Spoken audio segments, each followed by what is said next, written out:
Welcome to the Folk School on Willow Creek, featuring University Distinguished Professor Tom Easern, singing and telling stories from the Salon on Willow Creek.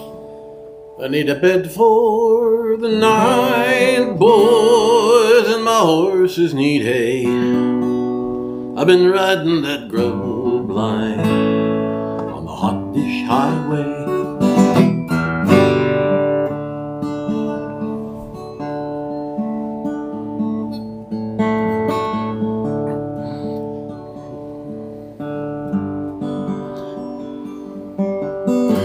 I'd written him a letter, which I had for want of better knowledge sent to where I met him down the Lachlan years ago. He was shivering when I met him, so I sent the letter to him, just on spec, addressed as follows: Clancy of the Overflow. And an answer came, directed in a writing unexpected, and I think the same was written with a thumbnail dipped in tar. So the shearing maid who wrote it, and verbatim I will quote it: Clancy's gone to Queensland droving, and we don't know where we are. In my wild, erratic fancy, visions came to me of Clancy gone a droving down the Cooper, where the western drovers go, and the stock are slowly stringing. Clancy rides behind them singing, for the drovers lie as pleasures that the townsfolk never know. And the bush had friends to meet him, and their kindly voices greet him. The murmur of the breezes and the river on its bars, and he sees the vision splendid of the sunlit plains extended, and at night the wondrous glory of the everlasting stars.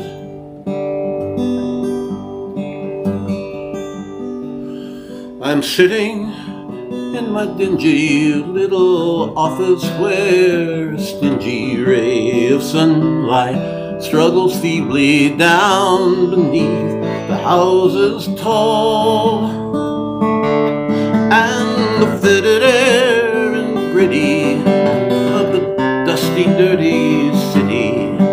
Through the open window, floating spreads its foulness over all, and in place of lowing cattle, I can hear the fiendish rattle of the tramways and the buses making hurry down the street, and the language uninviting of the gutter children fighting comes fitfully and faintly through the ceaseless tramp of feet, and the hurrying people daunt me, and their pallid faces haunt me, and they shoulder one another in their rush and nervous haste, with their eager eyes and greedy, and their stunted forms and weedy. The townsfolk have no time to grow, they have no time to wait, and I somehow fancy that I'd like to change with Clancy, like to take a turn at droving where the seasons come and go, while he faced the round eternal of the cash book and the journal. But I doubt he'd suit the the office, Clancy of the Overflow.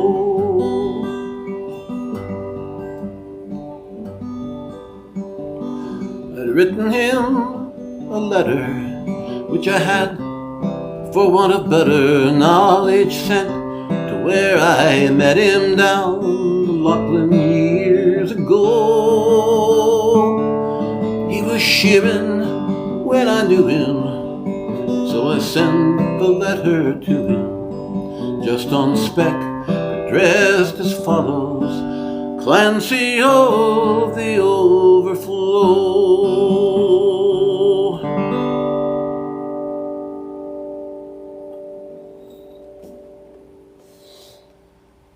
You may wonder why we're starting out the Willow Creek Folk School on the banks of the Lachlan, or somewhere perhaps in New South Wales or Queensland, riding along with Banjo Patrson, Andrew Barton Paterson. Well, I can tell you a bit about the reason for that. Andrew Barton Paterson was born 17th of February of 1864 at Darambla, near Orange in New South Wales. And so we're celebrating his birthday tonight, Dr. Kelley. Where's the cake? Oh. Or perhaps it should be a pavlova, to celebrate this, right? I think. Although the invention of the pav may post-date the banjo. Maybe some of our toffee would do? I think we ate it all already. We? Well, okay, the banjo. We're celebrating the banjo. It's not named for a banjo, like the kind of banjo. It's named for a horse on the station where he grew up named the Banjo. Well, and so that was his nickname. As a boy, though, they called him Barty. And he had a station life, but he also then went to town and went to school, and so he had kind of a suburban life, I suppose, and going to school, and he was of a divided life and a divided spirit. He came to be quite a young man about town in Sydney, known for sporting pursuits, terrific horseman. He made the sporting scene. He became acquainted with editor Archibald at the Sydney Bulletin, and he commonly was back and forth between the station and the city. In some ways, he sort of spoke for those who were coming in from rural Australia to its growing cities in the late 19th century and the early 20th century. His many ballads, of course, are the classic core of the Australian legend, which is built upon balladry more than anything else. Bush ballads by Paterson and many others. Many are well known. I'll lead off some titles in a little while, but of course, Waltzing Matilda, which he wrote on a visit to Dagworth Station near Winton in Queensland in 1895. His ballads did not have tunes when he wrote them. He wrote them as poetic compositions, commonly published first in the Sydney Bulletin, then collected into his personal collections of poetry. He also is well known for his writing as a war correspondent with the Boer War and during the Boxer Rebellion. And then during the Great War, was a buyer of horses for Australian armed forces. And that was a case of the job finding the right man, for sure. I'll read you here kind of a concluding line from the article on Paterson by an authority on his poetry, Clement Semler, published in the Australian Dictionary of Biography. He says, Semler says, he helped to make the Australian legend. He was a living part of that legend, in that, with the rare touch of the genuine folk poet and in words that seemed as natural as breathing, he made a balladry of the scattered lives of backcountry Australians and immortalized them. He left a legacy for future generations, in his objective, if sometimes sardonic, appreciation of the outback, that great hinterland stretching down from Queensland, from the Queensland border through the western plains of New South Wales to the Snowy Mountains. So vast a country that the lonely rider was seen as a speck upon a waste of plain. Or as he put it in the ballad, Clancy of the Overflow I just sang, the vision splendid of the sunlit plain extended. A great Australian line. His greatest ballads, most people put Waltzing Matilda right at the top. I think you have to agree with that one for long-standing impact. Clancy of the Overflow, The Man from Snowy River, which of course is the inspiration for the movie. Quite a number of them that are less well known on this side of the Pacific. His best comic ballad is the G-Bung Polo Club. Google it up and take a look, and you'll get a hoot out of it. And know that he himself was a pretty proficient polo player. And so we're saluting Banjo Patrson because he saluted the Australian plains. And tonight, what's our theme? What's it say on the order of service? Yes, Legends of the Plains. Clancy, Patrson, legends. Good enough for a start, Kelley? You got it. Okay. Let's see what we got here coming up yet. Let's see, we'll keep that at hand for later on. Well, I think oh yes, there was something I was going to note. Now that song, Clancy of the Overflow, you've got Patrson, who was a solicitor, meaning he flunked his entrance exams at the University of Sydney, so he became a lawyer. Yeah, of course. Doesn't that figure? A solicitor, which means he was kind of really as much an accountant as he was an attorney. He was not a barrister. He didn't argue cases in court. He found the work kind of boring, and that's what you see from the ballad there, wishing he might change places with Clancy. And as I was going over that ballad in preparation for tonight, then I recalled my recent reading in this. Dr. Kelley and I made a run up to Winnipeg here several weeks ago, and the first thing I spotted at the McNally bookstore there was this biography by Tracy Doherty of Larry McMurtry, the Pulitzer Prize winner from Northwest Texas. Yes, indeed. And here, reflecting upon his boyhood and how his ranch life, his small town life in Northwest Texas, and the beginnings of his consciousness of books and literature, he says, as he was a teenager, he wrote at that time, "I love to write. I cherish fond hopes of being a writer. I shall almost certainly make some weird combination of writer, rancher, professor out of myself." This book is a little bit spooky for me, Dr. K. Yes, indeed. It's spooky. Wow. Yeah, and so far I recommend it. And the other thing my eye fell on there in that Winnipeg bookstore was the stacks of moleskin journals, and I realized I've got to get my own writing. I need to jumpstart it a little bit. I'm doing a lot, but I'm not sure that I'm getting done what I want to get done.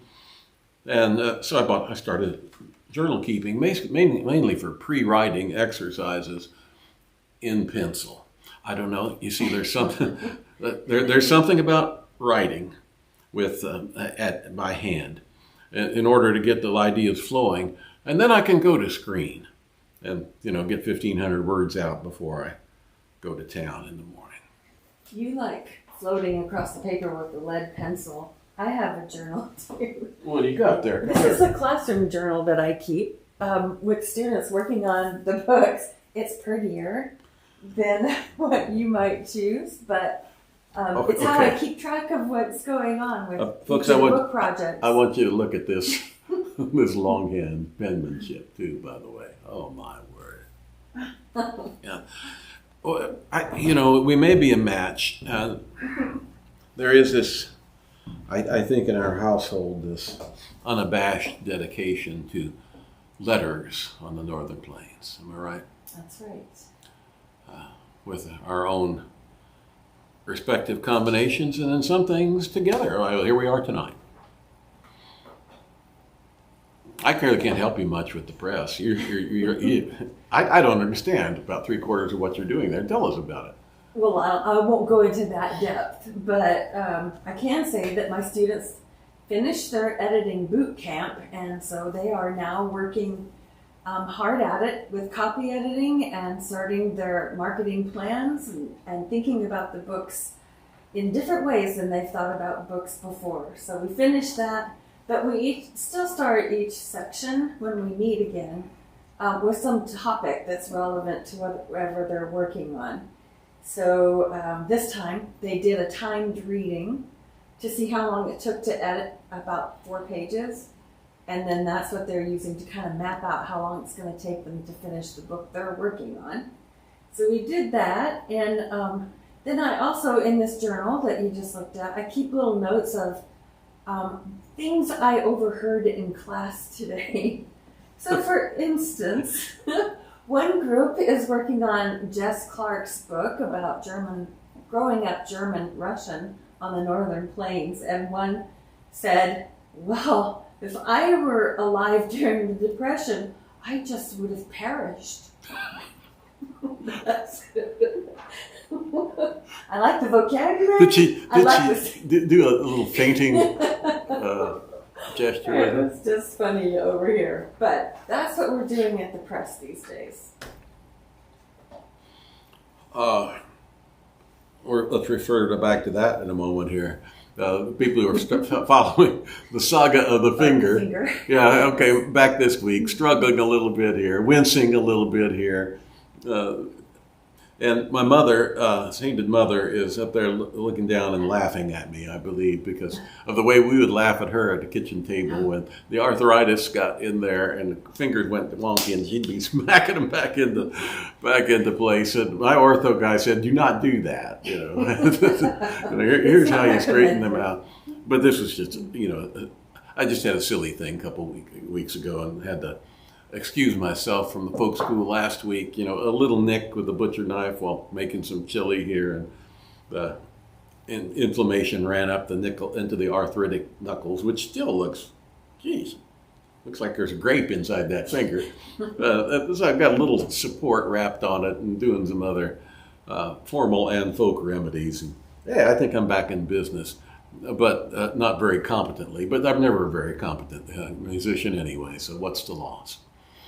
But I do know a good ballad when I see one, and we've got another one here. And it's picking up where Jess Clark leaves off with her book of German-Russian oral history. Well, here's oral lore, a folk song passed down, since we're doing Legends of the Plains. And I think see the subtitle on the order of service says Ballads from the Grasslands of 3 Continents or more. What I'm about to sing is a ballad commonly goes under the title Auswanderungslied, meaning a wanderer's or a migration song, an immigration song. And it's an odd thing. So I got started here. I thought, well, we got to do a German-Russian ballad in commemoration. I got a whole list of things to commemorate in the folk school, and every week there's something coming up in commemoration of the Manifesto in 1804 of Alexander I, inviting German settlements in the Black Sea region. And this led to the settlements of the Schwarzmeerdeutsche, who eventually would come to North and South Dakota, actually come into Dakota Territory, which became North and South Dakota, and then continued to stream in. And they continued to move up the Sioux line into Saskatchewan, too. And Jess has quite a bit of that, I believe, in her book, interviews from German Russians on the Canadian prairies. Mm-hmm. Also responding to that invitation of 1804 to go into Novaya Rossiya or Sud Russia, present-day Ukraine on the Black Sea, were the Mennonites, who they later then relocated both to Manitoba and the acquaintance of my youth in central Kansas. And this song, though, ein Auswanderungslied, jetzt ist die Zeit und Stunde da, getting ready to depart, in other words, it seems to be, it's one of the most pervasive folk ballads of German-speaking peoples, of the Volksdeutsch, the folk Germans, all over Eastern Europe, the Russian Empire, and coming to North America. The Volgan Germans sing it, the Schwarzmeer Germans sing it, the Mennonites sing it, they all sing it. Germans in Hungary and Bulgaria sing it. It seems to predate the whole Russian experience and probably originated in Bavaria, as best I can tell, but then goes wherever the Germans went. I'm sure it's present in Argentina and Brazil and maybe other parts of the world, likely in Mexico. It is a traveling song. So I'm going to sing it. And I'm going to tell you, it's a fairly lengthy set of stanzas I have here. And I've got my own translation for it. And I looked at other translations and wasn't particularly satisfied with their potential for being sung. They weren't singable enough for me. So I did my own. Some of you know this routine already. I can't say that I'm a great linguist, but I can make the thing scan and pretty much capture the meaning. I will say, and I'll point out an instance or two of this as I go through the ballad, there are things that are rendered in German romantic poetry. I cannot poetically, lyrically match them in English. And I really kind of challenge any translator into English to make that happen. I don't believe it can be done. I'll give you an example of it here in a minute. All right, so it'll take a little while because I'm going to sing German stanzas, and I'll sing then an English translation of each stanza. And I won't sing a chorus after each one, but somewhere with each pair of stanzas, I will do the chorus. Let's see, what key am I working here? That key is good. Okay. And it's a pair of lines that appear first in a verse, but it also serves as a chorus for every stanza. And it goes, Wir ziehen ja nicht aus der Welt, auch da ist Gott, der unser Herr. And the way I translate that is, we're falling right off of the world we love. Still God is watching over us from above. Okay, let's start. Jetzt ist die Zeit und Stunde da, dass wir ziehen nach Amerika. 4000 Seelen geht's dort gut, das tröstet uns und gibt uns Mut. Now has the day and the hour come, America will be our new home. Thousands of souls already gone before, their courage throws open wide the door. Wir ziehen ja nicht aus der Welt, auch da ist Gott, der uns erhält. Now challenge anybody to translate. Die Wagen stehen schon vor der Tür mit Weib und Kinder ziehen wir.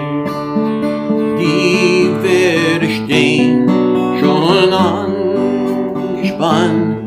Wir ziehen in ein fremdes Land.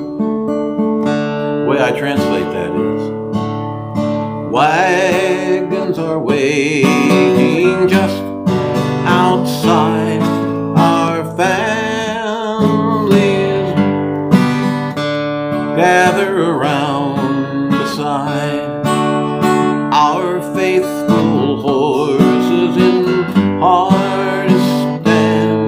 We're leaving them for a foreign land. Now that just does not stand up with die Pferde stehen schon angespannt. Wir ziehen in ein fremdes Land. That is pure German lyric poetry. Ihr alle, die mit uns erwandert, reicht uns zum letzten Mal die Hand. Ihr Freunde, weinet nicht so schwer, wir ziehen uns, singen und nu and never there. All you dear neighbors left behind, reach out your hands to us one more time. Sorrows unsolved, too many tears to tell, for this will be our last farewell. Wir ziehen ja nicht aus der Welt. Auch da ist Gott, der uns erhält. Wenn unser Schiff zur See einschwimmt, dann werden Lieder angestimmt. Wir fürchten keine Wasserfall, der liebe Gott ist überall. Our ship is tossed on the foamy wave, till him we raise to our Lord who saves. We fear no peril of sea or land, we're sailing for God's promised land. Wir ziehen ja nicht aus der Welt. Auch da ist Gott, der uns erhält. Und kommen wir gegen Baltimore, dann heben wir das Land empor und rufen laut Victoria, jetzt sind wir in America. When we arrive in Baltimore, with joyous heart we stand ashore. Then we all shout Victoria, we've come at last to America. Wir ziehen ja nicht aus der Welt. Auch da ist Gott, der uns erhält. Ein fremdes Vaterland, wo sich mein Herz hat hingewandt. Du Land, wo ich geboren hin, muss meinen uns weit dahin. Hail to our strange new fatherland. We give our hearts freely to thy hand. O land where we were born and raised, your memory too is on our hearts emblazed. Wir ziehen ja nicht aus der Welt. Auch da ist Gott, der uns erhält. Leb wohl, du altes Vaterland. Lebt alle wohl, die uns gekannt. Wir werden uns einst wiedersehen, dort wo die Friedenspalmen wehen. Kindred and friends that we have left behind, the old country lives ever in our mind. Yet we shall be together again once more, beneath the palms on heaven's peaceful shore.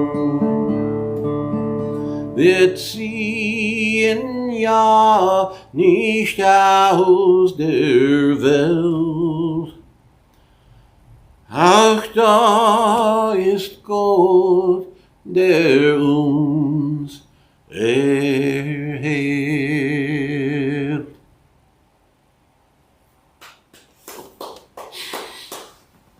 I don't know, I was remarking earlier today to Dr. Kelley, not having been able to, do these songs for the better part of a couple of weeks here, there was a certain withdrawal going on, because I just find it I remember I had a high school buddy who was going into the priesthood, and he was just stressed all the time. Oh, he would be holding the blessed host in his hands, and was he worthy, and all. And of course, the Lutherans have said, you're worrying a little too much about that. There's this grace thing, But are you worthy to hold these things in your hand? That sort of thing wells up in me with these ballads in several languages, and they're, yeah. There was a remark that perhaps for your art you should be leaving the knives alone. Leave the light. Coming from Nancy Kelley. Yeah, or most, Nancy said that. She's always been a smart ass. With most writers, they tell them, for your art, you better leave the whiskey alone. For you, leave the knives alone. Leave the knives alone. Yeah, so okay, here we are. I don't know. Who else besides Nancy is out there checking up on us tonight? Well, there's a fellow named Mike Anderson from Winnipeg. Oh, yeah. Yeah. I didn't recognize the name. Been corresponding with him lately. Oh, yeah. okay. Well, he says hello. And back at you, Mike. Okay. MJ, Mary Jane, remarks about using pencils still. Yes. Although she's been retired from teaching for a while, but she still keeps sharpened pencils. I think she's probably teaching her fellow county commissioners a thing or two. Yes. No, fair. Well, and if we could sit in, she shares those meetings on online. She's live streaming them. That keeps them in line, I'll bet. It's a good idea, isn't it? Mm-hmm. Yeah, well, the ballads. have one more ballad to bring in. And I thought at first, well, this is a little bit bogus, isn't it? This isn't a real folk song. This is a commercial production for selling sheet music. Opportunistic marketing effort out of a particular incident that happened in 1888. But then I realized, okay, I'm not giving this the right perspective. What I'm going to introduce here is a song called 13 Were Saved. It's the ballad of Minnie Freeman, Minnie Mae Freeman, some people would call her, Minnie Freeman, a school teacher from Nebraska who experienced the children's blizzard. Now, not that many years ago, a few years ago, this fella, I'll just cover the name here, and I'm going to trash the book a little bit here. The book is really pretty good for capturing the trauma and the catastrophe of the Great Blizzard of January 12, 1888. Yeah, credit where due. In the end, in the conclusion, he can't resist getting a little bit patronizing and intimating, essentially, well, why would anybody live in a place like that anyway? And actually sort of intimating it was cruelty to children to take them to live there and place them in mortal peril, such as happened on January 12th of 1888. I'm going to untrash it a little bit. I thought it was a great history of weather watching. Well, there is, and what people, old timers would look at the weather as it shaped up there in Dakota Territory, Nebraska, Kansas, even in the northwestern Oklahoma. They would have said that morning when they're out there working in shirt sleeves, taking their coats off, rolling up their sleeves on a January day, this looks like trouble coming. I would say that, when that's, you'd have that sense of foreboding. But you got to remember, these were not indigenous peoples, these were settler peoples. This is all a new country to them. And that blizzard hit them. It started out a warm, sunny, beautiful day. Late in the morning, depending on where you are. At some point in the middle of the day, the thing hit, swept across, and was just a deadly blizzard. Literally hundreds of people died in this, including scores of school children, and that's why it's called, in popular memory, the children's blizzard. The kids that got caught out trying to get home from school, and they and their teachers, in so many cases, did not make it. Well, then Minnie Freeman. What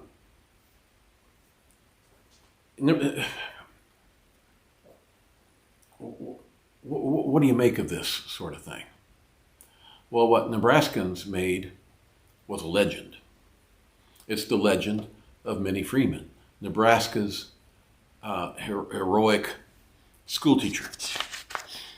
And there came to be a song about this, written by a fellow named William Vincent and published by a music publishing company, a sheet music. 3 weeks after the blizzard happened, this thing is being advertised for sale in the newspapers up and down the Great Plains. As a matter of fact, I've got here, I noticed our our friend David Vale was noting this earlier in the day. This is sheet music, which I pulled off the internet, but it's from this copy of the song, 13 Were Saved, or Nebraska's Fearless Maid, is from the library at the University of Nebraska, Kearney. So there you go, David. And so I know it, and taken the text from it and learned the melody from there, because the thing does not really go into oral tradition. People played it on their pianos and they would sing it for a while there. It didn't catch on and get into informal circulation, but the legend did. And Minnie Freeman was said, much was said at the time about, she's so young and inexperienced, but she showed so much courage. And it was her first school. No, it wasn't. As I begin to researched this, she taught at some other schools before this. And then she moved over to Myra Valley, this country school in Nebraska where the blizzard caught her and her students. Now, she taught at other schools. She was a daughter of a business person in a little town in Nebraska, and very well liked in her community. And it seems to me a hardy lass. And so she was equal to the challenge there. And then what becomes of her after this?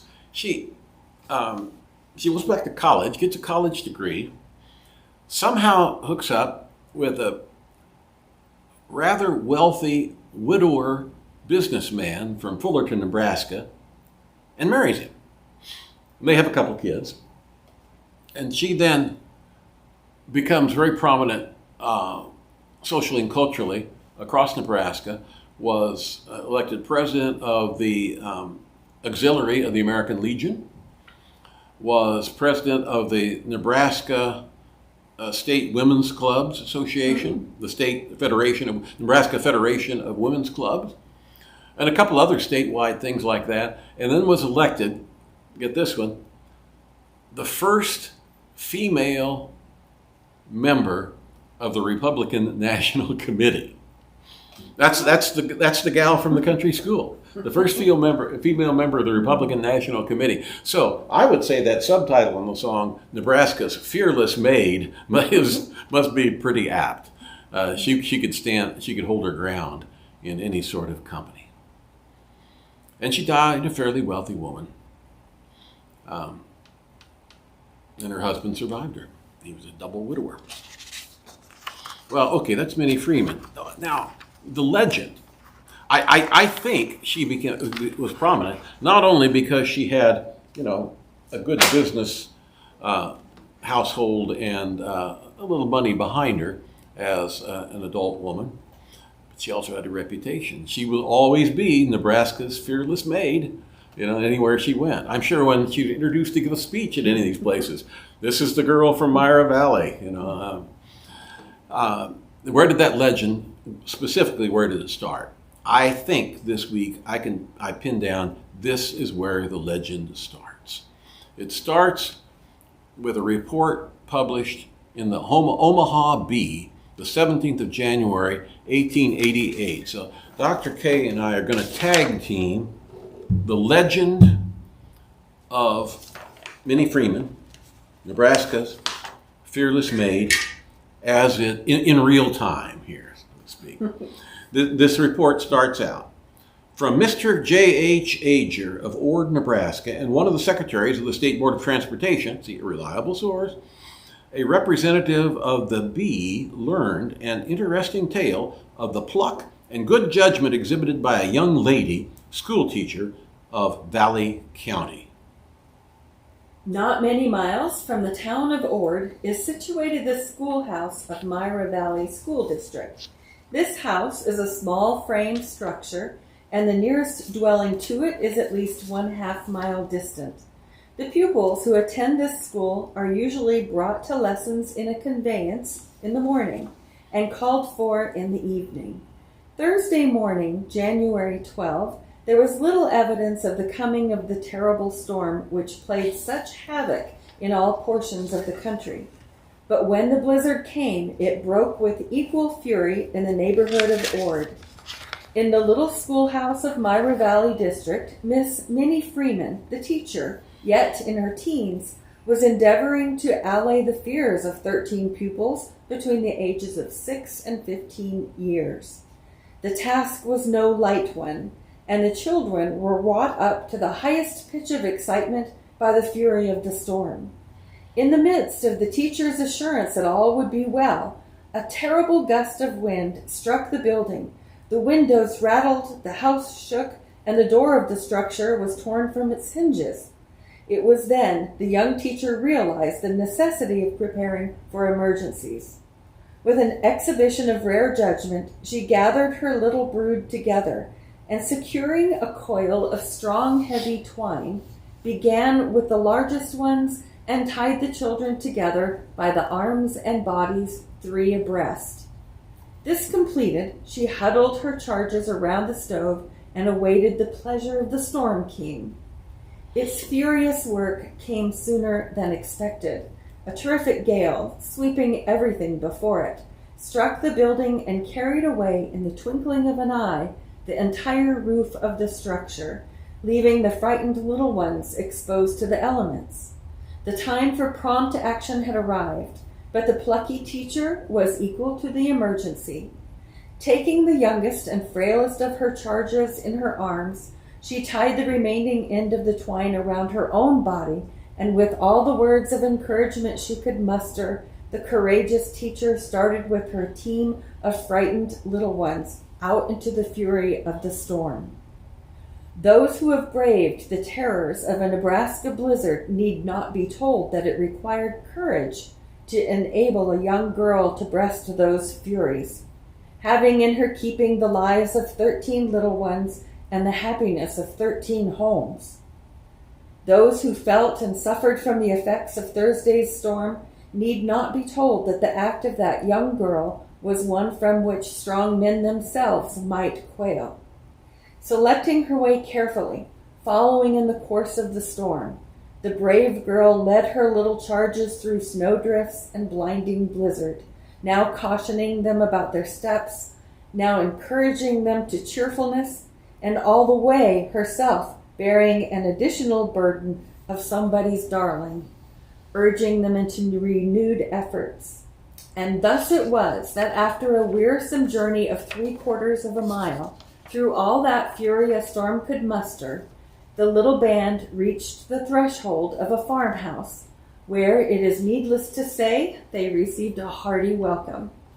At the very house where they found shelter, one of the children made its home, and if the eyes of a loving mother filled with tears as she pressed her little one to her heart, they were not dried when she gave to the brave young teacher an embrace in which was embodied all the love and gratitude within a mother's heart. It is safe to say that the subsequent reception of Miss Freeman in all the homes whose little ones she had rescued, perhaps from death, was equally as warm as that accorded her in the first instance. Miss Minnie Freeman is a young lady only 19 years of age and is teaching her first term of school in Myra Valley District. Her action of Thursday has endeared her stronger than words could portray to those whose little ones she cared for so well, and the display of rare courage and judgment entitles her to the esteem of all who admire heroism with a true ring. And there is the origin of the legend. You know, it went from the Omaha Bee, from that story, out on the wire services. You can just follow this, blinking in all across the country, all across the continental 48, and abroad too. This moment of fame. And she began to get all kinds of mail from admirers and that sort of stuff. There's a song, which we'll come to here in a moment, but particularly people in Nebraska adopted her as a symbol of something Nebraskan. And Nebraska's great historian, James Olson, wrote about this in 1947. The blizzard of 1888 is the most celebrated snowstorm ever endured in Nebraska. Hundreds of reminiscences have been written about it. An organization known as the Blizzard Club, composed of women and men who went through the storm, meets each year on January 12 to commemorate the event. Most accounts agree that the early hours of that eventful January 12th were unseasonably warm. Cattle were out in the fields. School children in some areas played outside during the noon recess. In some cases, men were reported to have worked out of doors in their shirt sleeves. Then, the wind suddenly changed to the north, driving before it a great mass of thick, blinding snow. Men and animals alike were trapped in a freezing, white wasteland. Thermometer plummeted to 34 degrees below zero. The storm lasted from 12 to 18 hours over most of the area and was followed by minor local storms. The state was 2 weeks digging itself out. When the newspapers finally were able to assemble the details from isolated farms and ranches, it was evident that the loss of life and property sustained in the Great Blizzard was the greatest ever known in the West. Estimates as to the number who died in Nebraska ran as high as 100. In Dakota Territory, 109 lives were lost. A particularly harrowing aspect of the storm was the fact that it caught so many school children away from home in tiny one-room schoolhouses with no food and little fuel. The heroism displayed by a number of school teachers and their older pupils in caring for the younger children will have a place in the annals of Nebraska. Of all these, the one who probably gained the most fame was Minnie Freeman of Myra Valley. When the storm broke, there were 13 children in her school. She tied them together with herself at the head of the line, and ably assisted by the older pupils, managed to get them to the nearest farmhouse. A popular song of the day, 13 Were Saved, or Nebraska's Fearless Maid, was written in commemoration of her achievement. Now we've got another piece we were thinking of reading, but maybe we've done enough reading, you think? So. Maybe we better get the song in here. Okay.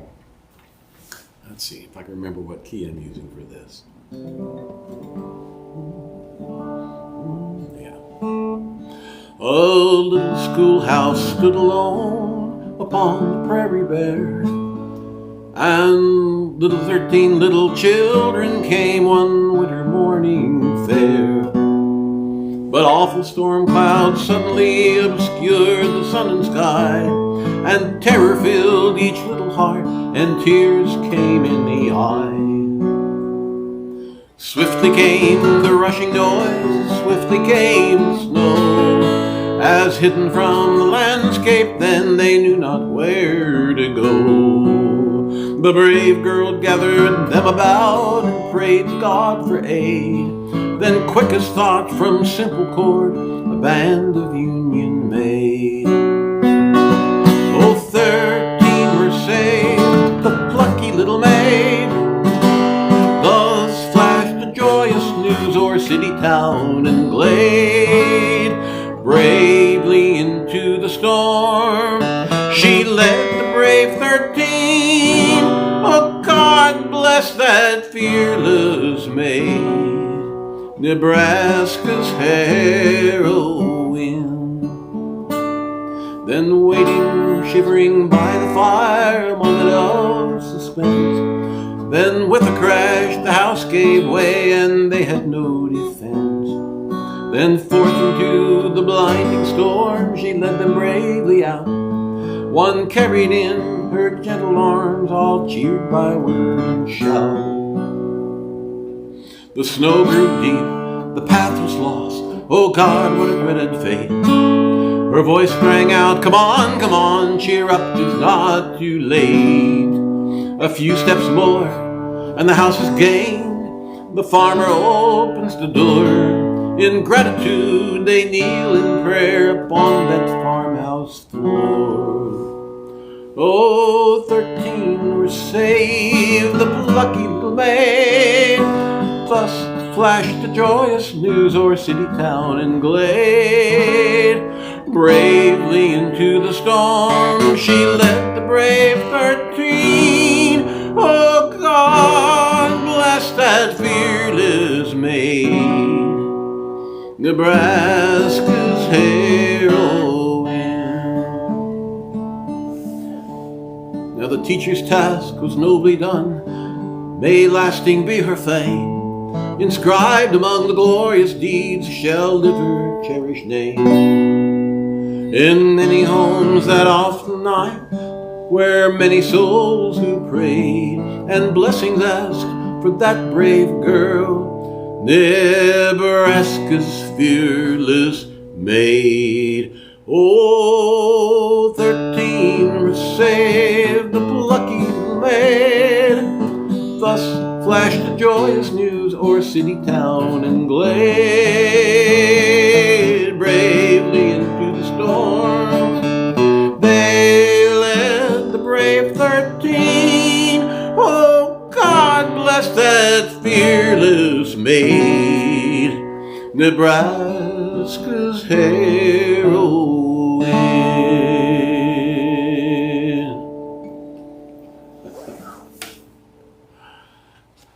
God bless Minnie Freeman indeed.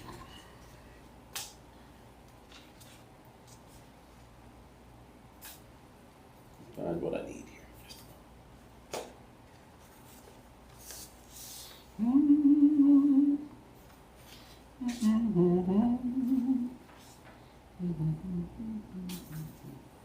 Well, anything else you want to make note of yet, Dr. K, tonight? Well, I don't know. We might make note of the time.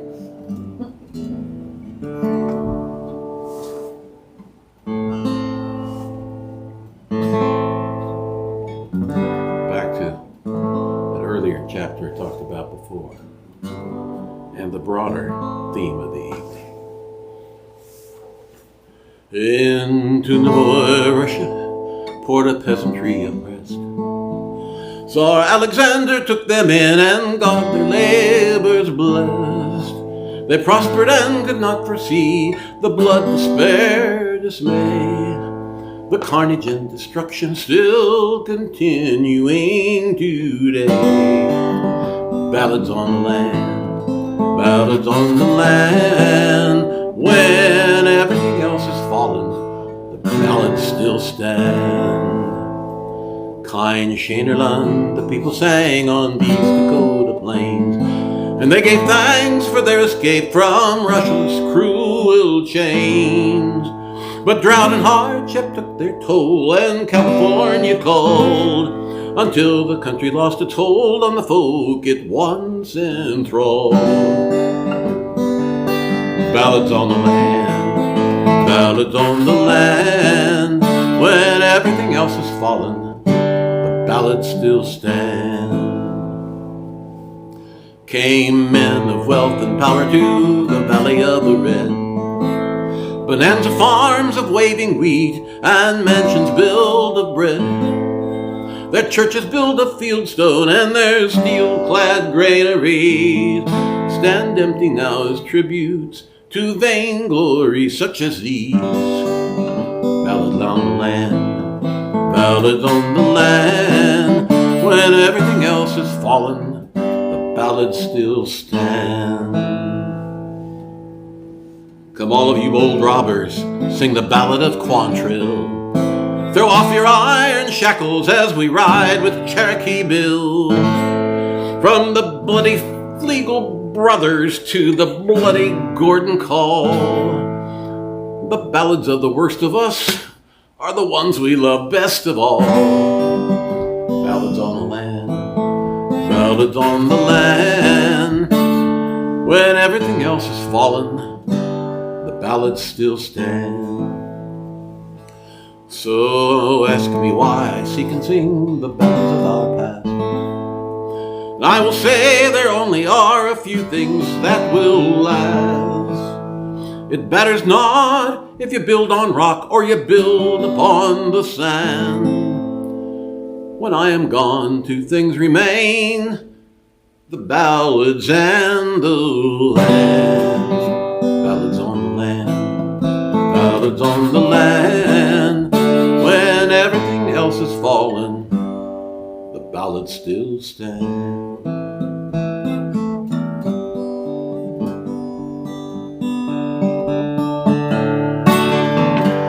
When the deer and the antelope play, in my wild, erratic fancy, visions come to me of Clancy, gonna driving down the Cooper where the western rovers go, as the stock are slowly stringing. Clancy rides behind them singing, for the drover's life has pleasure. Drover's life has pleasure that the townsfolk never know.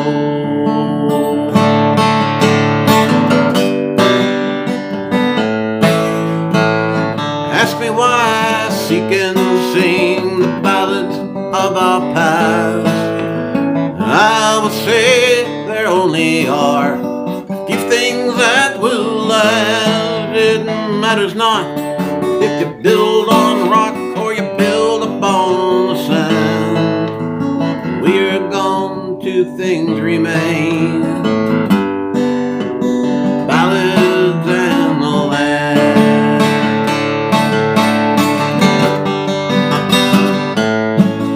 Where seldom is heard a discouraging word, and the skies